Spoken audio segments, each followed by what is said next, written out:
Hello and good day. Today I'd like to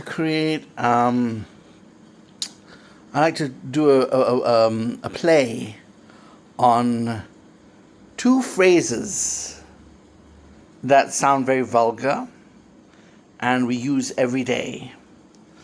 But you'll see that in my genealogy that those phrases mean something different. The first phrase is "God damn." And the second phrase is "damn it." God damn it. Are there many times that you use that phrase in your life? God damn it, damn it. You know? Damn it, do the work, or you swear, damn it, it's gone. God damn it, where is it now? Well, today I'm using it to talk about my ancestry, a man that will be referred to as Raja Omar, and a place that will be referred to within the Lawas district of Sarawak. It has a connection with the word goddamn and damn it. So, let me begin with the most unusual man of my genealogy, a resident of the Verenigde Oost-Indisch Company, whose name is Jan van Groenewegen. He is an ancestor of mine on my father's side, and he is a member of the East Indies Company, not the English one, but the Dutch one, that was created in the early 17th century. At the time of the Triangular Wars, when the Portuguese still held on to Malacca in the 1640s, the VOC was used to help the Sultan of Johor fight against the Portuguese in Malacca. At the same time, the Achenese were also involved in this war, and that's why it's called the Triangular Wars. So you will mark the triangle. One part of the triangle will be in Aceh, the other part will be in Malacca, where the Portuguese are, and the other part will be in Batu Sawah, where the Johor Regency is. And all of it will be connected, but the Johorians use Dutch military might, especially the VOC, to tackle Malacca, and by 1641, Malacca fell to the Dutch. Now, the Dutch didn't use Malacca as a port city hub as the Portuguese did, or as the Malay Sultanate was, but to redirect all trade to Batavia, which is modern-day Jakarta and the north coast of Java.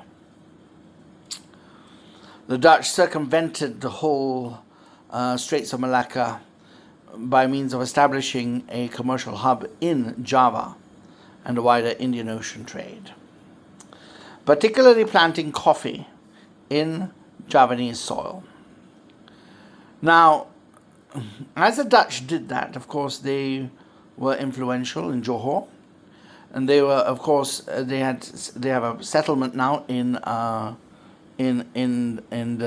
rotting Portuguese city of Malacca, where bits and pieces, the only surviving element of the old Portuguese city is the gate of Afamosa at the very bottom of St. Paul's Hill. They said that, yes, St. Paul's Church as well on the hill. So that area is the only surviving area of the Portuguese, besides a cultural survivalism within the Eurasian community that speak Kristan, a kind of Portuguese Creole in Malacca. Then you have the Dutch people who built the stadhuis, which is a number of state houses in the city. If you go to Malacca today, you'll be able to visit that, the stadhuis. Now, Jan van Groenewegen obviously came to Malacca post-Portuguese, post-Triangle War, and stayed in Malacca for a while before being posted up to Phuket. In Phuket, he was he was a tradesman up there dealing with the trading between the Andaman Sea trade. And in that trade, he befriended the Queen of Aceh. The Queen of Aceh took a liking to Jan van Groenewegen, so much so that wanted him to move to the court of Aceh. However, the Dutch East India Company placed him as a resident of Padang once he had arrived in Sumatra. And this was a needle up the backside of Aceh, because at the time, Padang, which was Minangkabau territory, the kingdom of Minangkabau, whose royal center was in Pagaruyung, but the administrative center was in Padang, was considered a dependency of Aceh. Under Groenewegen's maneuverings and the VOC, Padang gained independence from Aceh and was ruled by the Dutch East India Company indirectly, keeping, of course, Adat Papate, which is the Minangkabau Adat, intact, and of course the Islamic religion intact within the society of the Minangkabaus. Now, either Jan van Groenewegen married a local, or he was already married to a Dutch woman. It's hard to know, but he had a daughter called Putri Randak, and she was localized, and she married one of the noblemen of the Raja Ampat Balik of the Adat Papate lineage. Okay, and that was Raja Harun Barun Shah. Now, Raja Harun Barun Shah married to Putri Randak and had a son called Raja Omar. Raja Omar was supposed to take his father's post in the Raja Ampat Balik, but however, because of matrilineal laws, his mother was not Minangkabau but was half Dutch. He was forced to not just give up, but took it upon himself, since he didn't get a title, to rebrand himself and become a textile merchant. And in this rebranding, he left the name Raja Omar behind and took the first of those swear phrases I was talking about earlier on. He took the title Dato Godam. Now, Dato Godam arrived in the settlement of Sarebas on the Sarebas River in northwestern Borneo, which today is placed in the Betong division of Sarawak. Sarebas is well known for its being an Iban stronghold, and during Brooke times we have the wars of Beting Maruk taking place in the Sarebas region. Places like Kalaka, Debak, Sarebas, Spaoh are all within that region. And you will pass the Sarebas region as you venture between Kuching and Cebu if you take the road. If you take the interior road network, especially Pan Borneo, you'll be passing through that region. It's a well-known agricultural hub of Sarawak and is home to some of the fiercest Iban communities of the past. People like Rentap come from this place. And the stories of Rentap and all that can be seen later on, perhaps. But for now, let us know that Sarebas also has a Malay kingdom, which was a dependency of the Brunei Sultanate at the time when Datuk Godam arrived in the latter part of the 17th century, in the 1680s. Jan van Groenewegen was 1660s. His son's endeavors are now in the 1680s and 90s. Quite similar to the time of James II, Queen Mary and William in the UK, and the massacre of Glencoe in Scotland. So these were similar times, but in Sarawak. We don't see much of that kind of history in Sarawak, right? What happened in 1690, for instance. So Jan van Groenewegen's son, Datu Godam, came to Sarebas and met with an exiled Brunei nobleman who was a former naval officer. His name is Datuk Temenggung Kadir. Now, Kadir's sin on why he was exiled and not he wasn't executed, but he was exiled for tulah against the Sultan. And the tulah against the Sultan means going against the daulat of the Sultan at the time. And for good cause, of course. I mean, a lot of people would criticize it and would say that Temenggung Kade had a good cause. But, in feudal times, good cause was not a good enough reason. I mean, just look at the story of Hang Tuah and you realize that good cause has very little to do with daulat. So Sultan Nasruddin wanted his daughter, that her name is Putri Pangeran Kachi, to become not a wife but a concubine. And of course, in opposition to this was the father, Temenggung Kade. So he was exiled to Sarebas as a result of opposing the inclusion of his daughter in the Sultan's harem. I think he wouldn't mind if the Sultan had chosen his daughter as a secondary wife, because, in Islam you're allowed to have more than one wife, but instead putting her in the harem as a concubine to Datuk Temenggong's eyes was an insult to him and his family. It was a good thing that as a result of this he just left for Sarebas rather than, because people have been executed for less. People have been executed, they've been executed for less based on the inclination of a particular sultan. So we have to credit this sultan as having a generous heart in that sense. Then, so what happened was, when Datuk Godam arrived, he had a certain mannerism that Temenggung Kade knew came from the courts. This was not a man of foul mouth. This was not a man of degenerate behavior. This was not a barbarian. This was not a pirate. This was a sophisticated merchant, possibly using that as a mask as an exiled prince. And Datuk Temenggong, being in the Brunei court, could recognize that in Datuk Godam. Maybe not blatantly saying so, but inadvertently trusting in him on a certain Ocean 11 scheme. And that was to go on a rescue heist to rescue the princess from the Brunei court. And so it happens that Datuk Godam set sail to Brunei. And in Brunei, he had charmed the Sultan so much that the Sultan allowed him into his personal harem. And there he met Putri Pangeran Kachi, identified her, and used the excuse of mercantile reasons to bring her aboard his ship so that he could privately show who he really was.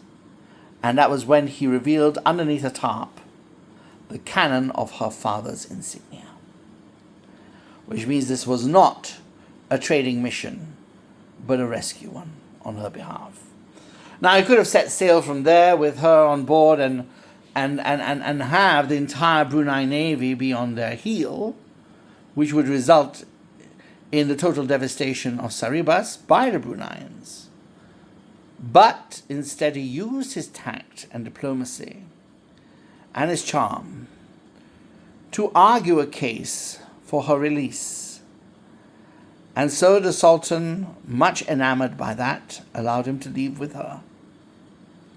And when they reached Sarebas peacefully, having a peaceful voyage, what you would expect came true. Datuk Temenggong Kade agreed that Datuk Godam would marry his daughter Putri Pangeran Kachi. They got married and had many children, but their eldest son, who's called Mantari Putih, was sent back to Brunei. And he was sent back to Brunei because the Sultan was so impressed with the attitude and behavior of Datuk Godam that he wanted someone of his blood to be in charge of certain affairs of the state, to be put as one of the chief ministers in the court. And that was a job of Mantri Puteh.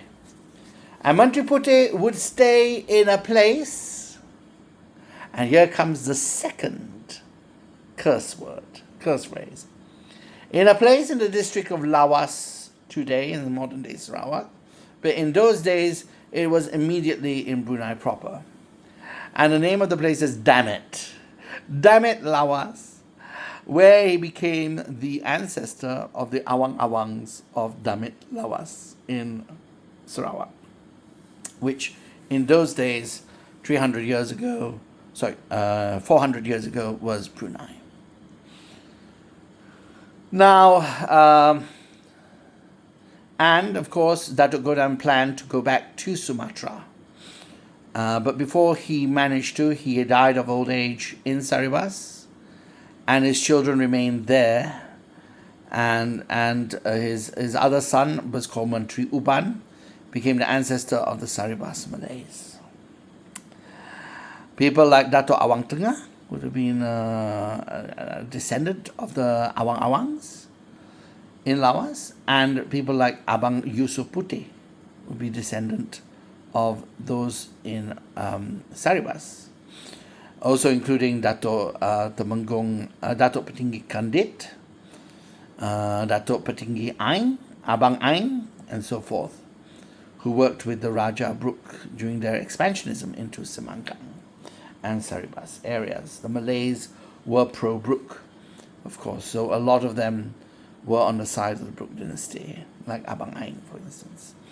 There is also a tomb found by Dr. Sanip Said in the area of the Buck in Sarebas, which contains an anthill on top of it. Now this relates to a story of unknown mariners who came to Sarebas as healers. And there was a man who had a snake bite, and he was cured from the work of these healers. And when the healers died, unnamed and unknown, suddenly termites built a nest on top of the tomb. And it's one of the tombs that has a shade over it. Other tombs don't. And it is said that the termites zikir, or the ants zikir, thousands of them, for the benefit of the soul of the body entombed beneath. So that's a legend from Sarebas. Now coming to Brunei, Mantri Puteh had many descendants. And over the years, right up to the early 19th century, one of the descendants was a man called Bilal Latif. Obviously religious with the title Bilal. Yeah, Bilal is the man who calls Muslims to prayer, and with his voice. Okay, named after the slave that the Prophet, peace be upon him, appointed to call people to the mosque in Medina. That was Bilal the slave. But since then, the muezzins have been called a Bilal. Since then, and these are people who call the azan or call to prayer. So Bilal Latif of Brunei migrated to Sarawak region of the Brunei Sultanate, at that time Kerajaan Sarawak, in the beginning of the 19th century. And at this time, he had a son called Patinggi, who became Datuk Patinggi, Abang Haji Abdul Kahar, whose son was Patinggi Gapur. Patinggi Gapur was one of those that were treated by the Brookes as an enemy of state, because he had worked on the old system of the old feudal system, like piracy and headhunting. So it was more on that. And he was exiled with Sharif Masaho in the 1850s to Semenanjung, to West Malaysia, to Malacca. And that is why Patinggi Gapur has a Nyonya wife from his time in Malacca. Now, Patinggi Gapur Patinggi Gapur originally married into the Sarawak elite line, the Sarawak Malay line that came from Datu Merpati Jepang, the Javanese Minangkabau line of the earlier centuries, and the Santubong that's connected with Santubong Malay and Santubong history, which is something else we'll talk about later. Yes, and that's a different line altogether. why not? Let's go back to that past too then. In the beginning, we are talking about, so we stop at Datu Merpati Jepang, yeah? Okay, because Datu Merpati Jepang has many, has many different marriages, and the children of those marriages have an effect on my genealogy. Okay, so Merpati Jepang marries into the Sarawak elite line, which comes from Merpati Jepang, and the foundation of Sarawak in 1440. Okay, so that's what happened. Now, let's go. So we're now going to go. So that was the Brunei elite line, the PEL. Okay. Now we're going to go to the Sarawak elite line. Imagine, if you will, being shipwrecked, and not long after being shipwrecked, having your relations kidnapped and not seeing them for the rest of your life. Imagine that kind of trauma being set forth. And imagine before that being a threat to a very powerful empire. This is the story of Datu Merpati Raden Gusti. A long time ago, Majapahit Empire was a sprawling thalassocracy centered in a place called Trowulan in central Java. The Majapahit Empire claimed to rule most of Nusantara today, so much so that President Sukarno, the first president of Indonesia, declared that we are all inheritors of Majapahit, and that the Indonesian state, as the inheritor of Majapahit, is the rightful nation for all the maritime peoples of Southeast Asia, which is the reason why he was against the formation of Malaysia. Because he wanted to be one, just like it was in Majapahit times. But let me tell you, in Majapahit times, as a thalassocracy, it wasn't like a nation state ruling. These were various ports, were based on what is known as a mandala system, where the center of power has all the power, but then as you go further out to the fringes, power is subjective and centralized or decentralized to the local nobility and lords of those particular lands. As it was with Sawaku, a region identified in the north of Borneo by none other than the king of Majapahit in its peak, King Hayam Wuruk's court biographer, whose name is Prapanka Rakawi, or Rakawi Prapanka. And he wrote The Descendants of Kretagama in the Silsila Nagara Kartagama, published in the year 1365. At the time, Majapahit had strong governments in the center under the famous chief minister Gajah Mangkubumi Gajah Mada. Raja Hayam Wuruk was a powerful king who died in the year 1389. When he died, there were two factions as to who would succeed him. The first, the Javanese do not have a hang-up about gender like we do in the West, When Queen Elizabeth took power or in the 16th century in 1558, or when Queen Mary became queen in 1554, was it? 53? Anyway, there were some issues, but not so much issues because by Tudor England it was acceptable. But let's say the time of Queen Matilda, the reason why Empress Matilda was not Queen of England or recognized as Queen of England in the 11th century, in the early 12th century, was because she was a woman. So was Matilda the first Queen of England? We're not so sure. But the mother of Henry II was not Queen of England per se, and most people say that that was the time of King Stephen, her uncle.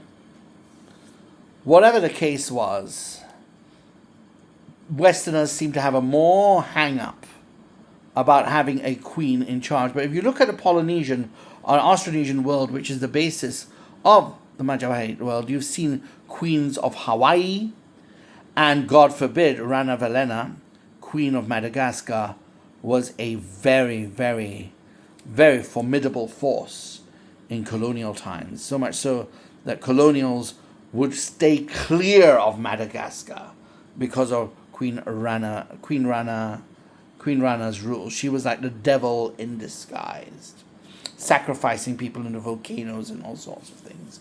They said that she did really big atrocities. And not just the Austronesians, of course, you've got the Dowager Queen of China as well, like Chisi Taiho and Emperor Wu Zetian during the Tang Dynasty. So queens in Asian culture was, particularly in Polynesian, Austronesian culture, was not such a bad thing, not such a big thing. And in Java, that would have been the case too. What's more important is who has the right to the throne. Who has the right to the throne? Is a queen legitimate or is the king legitimate? Well, in this case, Hayam Wuruk's actual wife, the former queen, was the mother of the queen, Kasuma Wardani. So she was Queen Kasuma Wardani, Queen Kasuma Wardani was the rightful legitimate heir to Hayam Wuruk through the queen. However, on the other side, King Hayam Wuruk had a son called Bre Wirabumi, Prince Wirabumi. Bre means prince, or sometimes it means duke. And Bre Wirabumi was illegitimate because he was the son of a concubine. So in Javanese terms, the princess is legitimate to be queen over the prince, who is illegitimate because of his mother's concubinage. However, times were changing as well, and with Islamic empires being with Islam being on the neighborhood of various places like in Demak and Malacca, people were primogeniture and favoring the king, favoring a male heir, regardless of where they came from, because masculinity equaled power in some sense. So now, those Western stereotypes of that it should be a king, it should be a prince, or even the Chinese stereotypes of emperor must have a son and so forth, that kind of culture was coming closer to the Javanese court as well. So you had those who, regardless of legitimacy, supported primogeniture, which is that it should be the male heir. Into this mix, Kasuma Wardani marries Wickramadana, a commoner, who later becomes king. And he takes over as king, as a powerful, kingly person, but with no royal blood. And on the other hand, the supporters of primogeniture had finally upheld the son of the concubine, Bre Wirabumi, as their rightful king, because by blood, he is still the son of King Hayam Wuruk. Now, Bre Wirabumi holds court in Perabangan, on the east coast of Java, facing Bali. And he marries the princess of Tanjung Pura, which is in Borneo, in the area of Matan, in South Kalimantan Barat. Okay? And she is known as Bre Tanjung Pura. And she marries into the family. And because there are many Javanese expats in that area already. And because of that, the coast, especially along the Java Sea, all right, the coast, is pretty much connected to Bre Wirabumi's hegemon. So much so that Wickramadana in the old capital of Majapahit in Trowulan. So now there's a split court. Western court is the old court in Trowulan, and the eastern court is in Perabangan. Trowulan gets anxious about all the maritime trade, because Trowulan is, and tell you the truth, Majapahit was an inland empire, an agricultural empire developed from the inland rather than a coastal thalassocracy. It became a thalassocracy of sorts because it had good ports in the northern parts of Java. But now those ports have leaned closer to Blambangan, which in itself was a coastal town too. So the Eastern Court was taking influence in trade along the Java Sea, whereas Trowulan felt it was now being left out of the node of commerce. To show his naval supremacy was still there, in 1398, Wickramawadana launched an attack on Singapore. This made Singapore vulnerable to later Ayutthaya occupation by the Ayutthaya government in Siam. And that's how you get Temasek and Tamagi and all that. But in 1398, the old Sri Tribhuwana dynasty fell as a result of the attack of the Trowulan side of the court in Singapore. And that was just one of the things in which it wanted to exert its muscle. Now, in 1400, or thereabouts, because stability was gained in some way, Wickramawadana decided to become an ascetic. An ascetic means someone who, like the Gautama Buddha himself, rejects life and goes to the hills, to the country, and becomes someone who is no longer involved in politics, leaving the ruling of Trowulan with his legitimate wife, the Queen Kasumawadani. Unfortunately, later on in that year, Kasumawadani passes away. When she passes away, there is a significant blood vacuum in Trowulan, because Wickramawadana has no royal blood. So this would be very dangerous if he didn't come back to take control. So he came back, he was only ascetic for a couple of months. He decided to stop that nonsense and come back and become king of Java. And I'm very apologetic here about saying that was nonsense. It's not nonsense, but to someone who has prioritized power and politics over the convenience of a mindful, contemplative life, possibly in his mind, it was nonsense, because his heart wasn't there. So he came back to Trowulan and took direct control of the court. So much so that by 1405, the competition between his court and that of Blambangan, and of course there were many pressures onto his court because of his blood. He's not the legitimate ruler. His wife has passed away. The next person who's a legitimate ruler is actually the king in Blambangan, Prewiramumi. He's got the royal blood in him, even though his mother's a concubine. So now primogeniture and bloodline merge into one, and that's a very strong pressure, especially on someone who is a commoner. So, but Wickramawadana is really, really someone who has charisma in his own nature. If push comes to shove, he would have started a new dynasty. He would have been that kind of person. So really, he didn't depend on genealogy to get where he was. He got where he was because of his own political stance and maneuverings. So as a man of charisma, and of that, we call that semangat, high semangat, high charisma. And as a man that has this high charismatic form, he eventually declared war on Blambangan in 1405. 1405 to 1406 is known as the Javanese Civil War, known as the Paragreg War. And during the Paragreg War, it so happens that Trowulan won, Prewiramumi surrendered, and he got himself decapitated. Now, I draw myself to this war and the consequence of this war because I believe that the foundation of Sarawak has something to do with it. During the war, as a result of the war, They say that Datu Merpati Raden Gusti was an anak Raja Jawa, and yet it also says dihalau oleh Raja Jawa. So your anak and your dihalau, that doesn't quite make sense, because anak means king of the king of Java, and dihalau means exiled by the king of Java. If you were true blood and you were the true son of yourself, of your own dynasty, would you do that?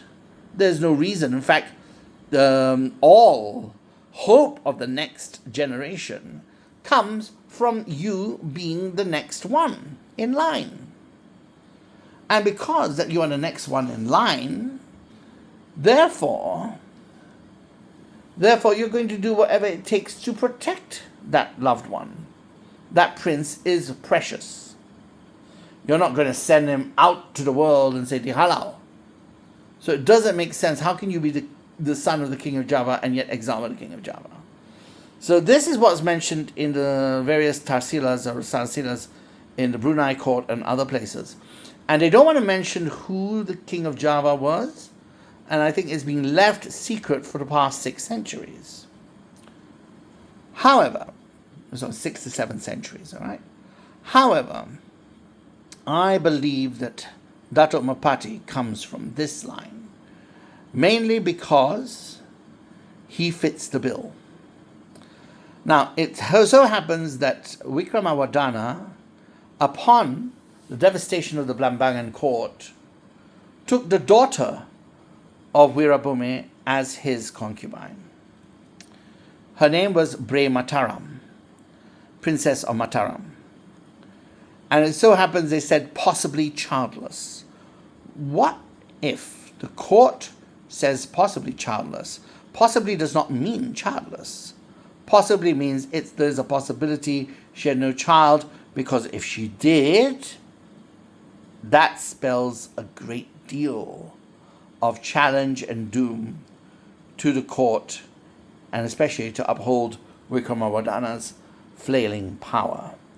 By the way, Wickramawadana was so charismatic and so concentrated on keeping his power, even as a commoner, that until the year 1429, he was king until the day he died, in which his daughter, Queen Suhita, took the throne of Majapahit. So he was a strong man of politics, kind of like the Lee Kuan Yew of his day. And he was a charismatic individual, not by blood, but through marriage to Queen Kusumawadani, the daughter of the late King Hayam Wuruk. So it just so happens that Bre Mataram may have had his child, a son. And therefore, he could be said as Cucu the Anak Raja Jawa, because he is a direct descendant of the king of Java. Then you have, okay, I want to finish off, okay? Sorry. Then you have King, sorry, that was my brother there. I'll finish this off real soon. Okay, then we have King, what's now? Bre Mataram has a son, enters the court, who has the blood of King Hayam Wuruk in his veins, versus a charismatic king whose marriage doesn't quite matter anymore because she died in 1400, and this is 6 years later, and his hold on power is very, very tenacious, even though he won a civil war. What do you do with that child? You exile the child. So now you have the second part that he fulfills, the halal oleh Raja Jawa. So who is this guy? Datu Merpati Raden Gusti. The reason why he's given the name Merpati is because the pigeon Merpati was seen as an emblem of something that flies from the kraton, flying from the court. That's why he had the name Merpati. And obviously his name was Raden Gusti. or maybe that was his father's name, the prince that married the princess of Mataram, who maybe in the battle was killed. So you have and he's the inheritor of the Perabangan court, the inheritor of the primogeniture line. But he's exiled, not to come back to Java anymore, and with his brothers settle in Sukadana, in southwestern Borneo. And while he was in western Borneo, he came across Raja Jarum, who had migrated from Minangkabau, and they had a daughter called Putri Kamala Kasuma. And they got married and set sail for Singapore, possibly, have children. In wanting to return to the southwest, they went on a wrong wind and were shipwrecked at Cape Datu, rescued by the Santubong natives. But not long after that, Kamala Kasuma and her daughter Sri Bulan were kidnapped by pirates. And Merpati Jepang married Dayang Modia, daughter of the chieftain of Santubong. And it's through that line we call the Sarawak elite line. Okay? Which Patinggi Gapo married when he married Patinggi Ali's daughter, Dayang Indah. And through the marriage of Patinggi Gapo and Dayang Indah, you have many children, including, of course, Dayang Sahada and Abang Omar. The first was married off to Datuk Banda Abang Kasim of the Sarawak elite line, who founded Rumah Batu in Kuching and was the chief minister of the Brooke regime for native affairs in the early 20th century. And is, of course, the house in which my father grew up in.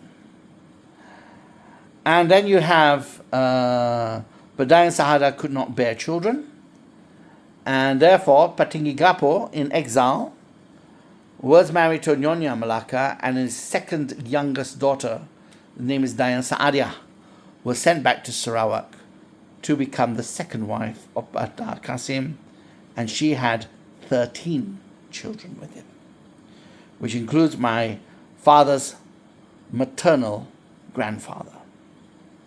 Okay? Abang Haji Fadil.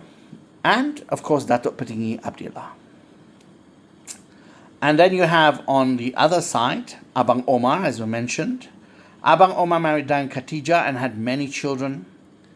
Inclusive, of course, was one of his older sons, Abang Shafi'i, who is the father of Tun Abang Haji Openg, the first governor of Sarawak in Malaysia, and the father of the present Premier of Sarawak, Abang Johari Tun Openg. And the younger sisters was Dayang Latifah and Dayang Hazima. Dayang Hazima binti Abang Omar married my great-grandfather, Abang Haji Abdul Latif, and had my dad's father, Abang Haji Zawawi. And Dayang Latifah married an Indonesian, Abang Suhaimi, had two children, Dayang Aidia and Abang Zamhari. But then they divorced. He went back to Sambas, and she remarried my great-grandfather, Abang Haji Abdul Latif, who then had 4 children, including my favorite, Jin, Abang Haji Zain. Now,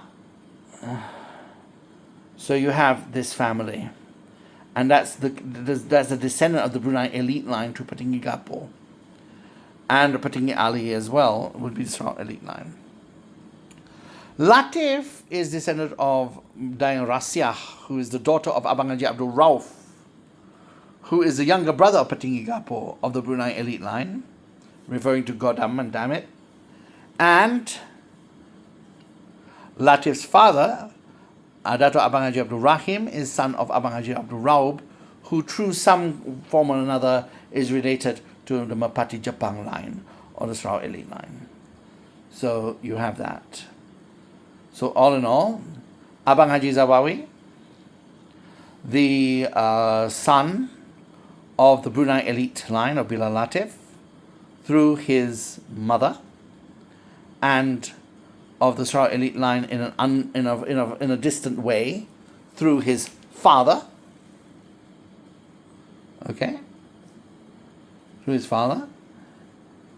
Is married to Dayang Sam'ah, who is descendant of the Brunei elite line through her maternal grandmother. Through her paternal grandmother and grandmother's father, and descended directly from the Sarawak elite line through her paternal grandfather. So all the way very strong. While the maternal side is just generic Malay. But it's said that the maternal side has Topuan Masnia, the mother of Abang Jo. So that is how, and Dayang Sam'ah is my dad's mother, and Abang Jizawa is my dad's father. So there you go. That's the whole genealogy taken from there.